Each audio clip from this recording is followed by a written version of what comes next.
Hey everybody, welcome to the Ninjago Show, my after show podcast for every episode of Ninjago from now on. So basically, it's where, I discuss basically thoughts on the episodes, theories that are going around online, and all kinds of stuff with other people who decide to come.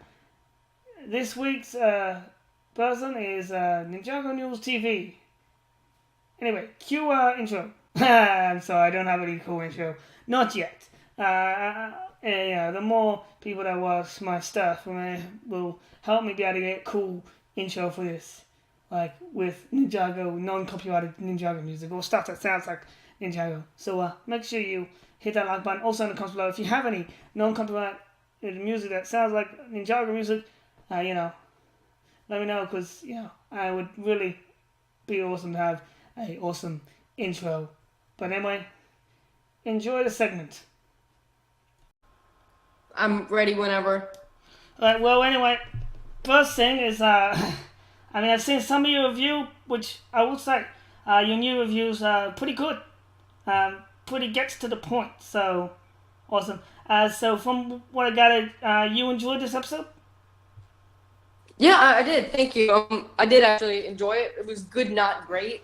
There were some flaws, but yeah. The only thoughts I have with the show at this point is continuity errors, like the elemental powers and like Lloyd's powers and all that. Because like one moment he's the only one who has powers. Then they decide to make the ninjas randomly have powers, even though they got their powers originally from him giving up his golden powers, and then after that the season happened, the tournament happens, and then it was announced they always had the power within them. It's like, okay, so then Lloyd didn't have to give up his powers for them to get powers. Yeah, in all honesty, this show has a lot of continuity errors. Doesn't make sense sometimes, but yeah. But overall, this episode, I would say probably a 6 out of 10 for me. I would say season 8 was probably better for me for the premiere, but and the whole. Really, you mean episode 75? Yes. Really, I find that interesting. I like this episode actually as a season premiere. Probably one of my favorites. It wasn't rushed, but it started with action. I will say what shocked me was the calm down at the start. Calm down, which, like you said, does symbolize the whole him being there not being a focus character. And right. If anything, he's the focus character. If people wanted to say because of his start. Because I remember a long time ago, people thought whoever's at the start was the focus character. Yeah. But also, what would excuse me? I've got it. Who was your favorite character in this particular episode? Sorry, could you say that again? Who was your favorite character at the top of the top three characters in this episode? Sorry, you're coming fuzzy. Who was your favorite character in this episode? Probably Garmadon and Mr. E. Also Lloyd and Wu additionally. I mean, I felt like Garmadon, what I said in my review, Garmadon was kind of in charge. He didn't have a large role in this episode. However, I did like Mr. E. He did have a pretty big role in this episode. Very cool as well. Lloyd and Wu also had respective character development. Cole was also cool, but didn't do as much necessarily. No, he was more like a babysitter. Yeah. I would actually say Nia would be my favorite character, mainly because I remember someone saying that she was actually going to be a lot more like Lloyd is in this episode, but she seemed to have more hope. Like, her performance is pretty cool. I think Tommy and Andreessen might have hyped it up a little too much, but it was still very cool. Yeah, they hyped it up a little. But it's still definitely worth going to see, watching, and people need to make sure they watch it on TV too, because as they said, views are down because of other things. Right. And as for a little question that you did on your channel about Mr. E, do you think he's Echo Zane or not? Like, who do you think he is? I think I think it's hard to say who he is right now. He could very well be Echo Zane, but I also find it possible that he's not Echo Zane because Harumi did say in this episode he's built to be a cut above the rest, which kind of indicates that she might have built him or know how he got built. But on the other side, I do see, of course, the E could be Echo Zane, and Echo Zane hasn't been there for a long time, so I can kind of see any of these possibilities working out. Okay, speaking of that, cut above the rest, oh boy, that was just such a cringy pun she made. I was like, oh, why? I mean, because the way she said cut above the rest, and he has swords, it's just like, okay, why? But also, as for that Eki saying, yeah, the reason he hasn't been in it, though, is because, remember, Skybound got erased. So, because Skybound got erased, Echo Zane really still on that island. I mean, the only people that know, as we know from Season 8, is Jay and Nia. They're the only people that know about Skybound. He's never really appeared in the series at all.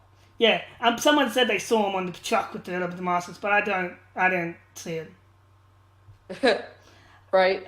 As for Mr. E, I think that he got built by Humi. He's just a ninja.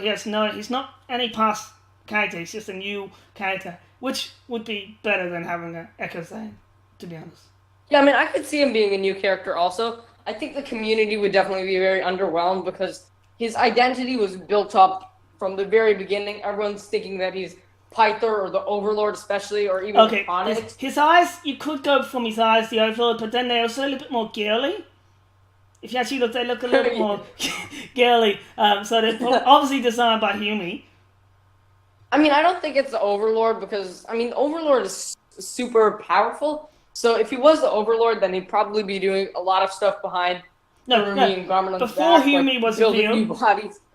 Before Humi was revealed, yeah, he could have been the Overlord because he could have been the major boss. But then, obviously, all the evidence against Humi, her talking about Gamtan and her not wanting them to leave like last season, all that. That's why Season 8's the best for me apart from this, is because the reveal of Humi being the villain. That was just awesome. Like the almost as good as like old show. Like shows these days, they don't really do reveals like that, and it was a great good reveal. So this season, and like Humi, actually, Gamdan said to the remember how Gamdan was saying we need to squeeze the city and all that, right? And then Humi said that would make everyone do desperate things. She does realize that. Yeah, she does realize he's the master of destruction, right? Well, I mean, actually, that line kind of made me think that she might get like fed up with Garmadon at some point, or the two could get fed up with each other. No, Garmadon would start. No, keep going. Right, I mean, Garmadon would get like fed up with Harumi if she never finds Lloyd, of course. And I saw Harumi like a little irritated at Garmadon in this episode when he wanted to just destroy the city, and then she goes, "Desperate people do desperate things." I think that might even be reflective of herself. Exactly. I saw that too. Right. That was true. Like, also, that scene seemed very Star Wars-ish to me, like the Empire, the way he was saying, I have control of the city, I have the power, he doesn't know that. It felt very Star Wars-ish to me as well. Yeah. I mean, this series has obviously taken a lot of inspiration from Star Wars. I mean, Tommy Andreessen's Twitter literally says, "My kids are named Luke and Leia, dedicated after great stories." Yes, I think all the evidence you need to say this is based after Star Wars. I think originally it was too, because, the father and son thing. Right. And then... But this season more. All kinds of other similarities, like Ronan is Han Solo, then Garmadon is Darth Vader, of course, Overlord is Palpatine. I could go on, but it's... Yeah, I could go on too. Although for this season, Darth Vader's the Emperor, and Yumi's Vader. Or even Kylo Ren, I could say. Actually, movies... you know what? Speaking of that, she's probably more Kylo Ren because she hasn't turned good, and I don't think she will. Yeah, I feel like Harumi is Kylo Ren. It's like she's idolizing Darth Vader. But then, of course, the story does take a different turn. So yeah.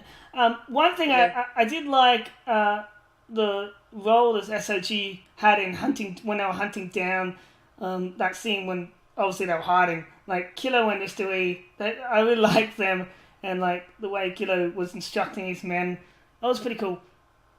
Yeah. I actually found that Sons of Garmadon guys in police uniforms.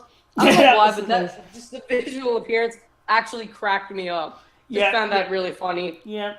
Also about Ronan, it was a really weird, and I actually found it quite. I mean, it's obviously a show, so I have to do it, but honestly, Ronan wouldn't go and capture that easy. I mean, he's Ronan. Also, it was a citizen. Go on. You go. Sorry. Yeah, that was a weird cameo for him. I mean, he's smarter than that. Yeah, and it was a citizen that apparently found and caught him for the reward. So it's like, okay, ninjas couldn't catch him and have never actually catched him. Yet a citizen caught him? Okay, that's lazy writing.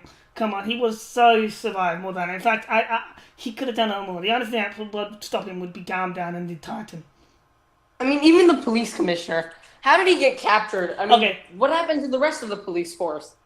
Well, that's another thing. Though it's been 1 week, I guess the Sons of Garmadon, the biker gang's pretty big, like almost an army. So that's why. As for Commissioner, Commissioner isn't that good of a commissioner. He got it. It was just Ronan that bugged. Oh, no, just got arrested. It's kind of funny when the police commissioner is actually the one getting arrested. A bit ironic, but considering they're not really cops, it's like role reverse. Yeah. Okay, with the Lloyd thing, with his powers being gone, how do you think his powers are gone? Do you think they're permanently gone? Do you think he'll get them back? How do you think he'll get them back? What do you think is keeping him from using his powers if he gets them back? I think it's some kind of like inside roadblock that might relate to Harumi and Garmadon.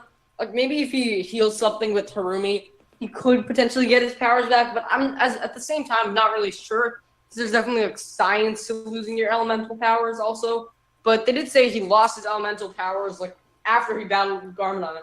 I think it's some kind of inside roadblock with Garmadon, of course, being evil and all that conflict and turmoil. I think. Yeah, it's got something. I said it's got something to do with Garmadon too, and Harumi, and like he actually, as you said in your view, he's got his spirit's been broken, and he was about to get crushed, and all that. He's like, if he watches this episode, he's very depressed, and maybe that whole spirit being broken is what's blocking his chi. Like usually in Kung Fu movies, they say, oh, you have to have balance to harness your inner chi, and that's what his powers are kind of like. That's what the powers like, inner chi. As for his powers, another thing about his powers that's which is continuity-wise is, okay, first, obviously it was Gun powers, then he became elemental master, but he's also can wield all the 4 elements. Plus he's a master of entry, and now apparently he's an Oni and Dragon, which the Oni and Dragon aren't really one element, so I mean it's aren't really an element. It's like, okay, how does that link in? Right. So well, yeah. I mean, like the Oni and Dragon, they're kind of counterparts, and I don't really know what to say here. Like the Oni are like more destruction related, but I think they both have both powers. Yeah. Also, how do you think we'll see Oni in this? And also, as we've seen, we saw the Stormbringer, which is basically like normal dragons, the mother protecting her baby. How do you think how do you think them are related to be able to, the Garmadon and Lloyd, and how do you think they relate to Firstbourne? How do you think like, since they you look at them, they're dragons. I mean, we don't know what the Oni look like. Right. Well, one theory I had was that the original dragon and the original Oni had a kid that was the first Ninjutsu master. The most powerful beings on their side gave birth to another very powerful human. And yeah, I mean, the original dragon is obviously the Firstbourne dragon. The original Oni is up for debate, but I think something like that could very well happen. They could be related, the Oni and dragon, like an original Oni and an original dragon. Something like that maybe, or the leaders of both teams. That's good. All right. So, on that topic again, do you think we'll see Oni in here and the Iron Baron? Will they be related to the Oni, or are they, or what are they? What are they going to do with the first round? Sorry, can you say that again? The Oni and Dragon. The Oni, will they appear in this, and is the Iron Baron and all his crew related to them? Do you think that? Well, I think there's evidence to suggest they obviously aren't fully Oni. Of course, they don't look like towering demons. They don't look like what we saw on Mistake's story. And also, there is evidence in some of the magazines that said, of course, the Oni did disappear. But I think they could be like kind of what the first Ninjitsu Master is. Because the first Ninjitsu Master is somewhat humanoid, right? He takes on a human shape, at least from what we've seen. I mean, I think the Dragon Keepers could also be descendants of Oni, something like that. I think it's just really hard to say right now because we don't know. There are many possibilities. Yeah. Well, I'll get back to the questions probably every week because I want to do this every week, like a weekly thing, discuss weekly episodes. But with that, so you think the audio thing. Okay, that actually is an interesting thing about the first Ninjitsu Master and the Dragon Hunters. That's how he's. Maybe that's why he's human. Maybe something to do. Maybe they're actually more related to him. Plus, yeah, I mean, it could be. They could be like the same species, have similar DNA when we talk about with what species they are, something like that. Yeah, and also with that, that if they are Oni, it wouldn't be that much of a stretch because even though the story doesn't show them looking like that, if you look at all history stories and all like Egyptian paintings, the pictures, and then you go actually look at the real thing, they don't look the same. Like they exaggerate pictures, so the stories may just be exaggerated, and they might be Oni. They might just look like that.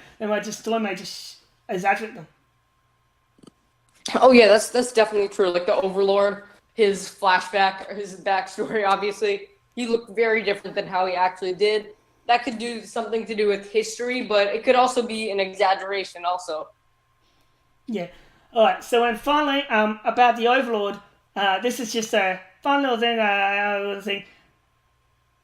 What if the Overlord is Oni? I mean, if you remember his Golden Master look, his face kind of looked like what the Oni's face looked like, especially in like the cave paintings from the previous season when they were in that Oni cave. But if you actually also, yes, he turned into a dragon, but he was inside Garmdown when he turned into that dragon thing in the original. So he could still be an Oni, and that's why he could hop in Garmdown. But that's just a random thing. It's probably not even close to true, but it'll be funny. Yeah, I find it interesting how the Overlord's true form was a dragon. That was a bit interesting, but like an evil dragon. I think he definitely could have some relation to the Oni or the dragons, as he is pretty much the counterpart of the first Ninjitsu Master. Something like that, I think, could definitely happen. Yeah, well, it would help link some of the continuity. But the reason he would have turned into a dragon would be because he was in Garmdown, because as we know, Garmdown is a dragon and an Oni. So maybe that's why you turn into a dragon.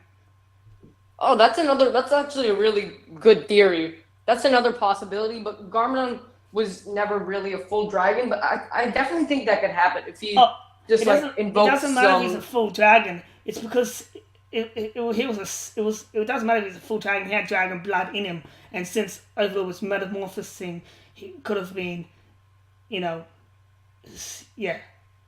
He could. That's actually very interesting. Never really thought of that. It's just kind of thought one. But anyway, that basically that's all the questions for this week. If you want to come back next week, I will be doing a new thing. Some questions will be similar in the next one, but also will change up depending on what happens in the next episode. So, yeah. Sounds good with me. Thanks for having me. And if you want to invite other people, don't invite too many. Just invite the people who actually want to join in on the conversation next week too. Because the more the better. 4 per week, like 4 fit per week, so whoever can appear. Plus, I will be doing this earlier. Like, I took a little bit longer, so I'll try and do this time straight after the episode is uploaded. Right. Alright, anyway. Anyway, This was fun, and I enjoyed listening to some of your theories, and I will say your review was very to the point and really well done. thank you. Thanks so much for watching it. Really appreciate it. Well, I support the people who are really good. I try to support as many people as can, but it's very hard when there's so many stuff on YouTube. Of course, a lot of stuff.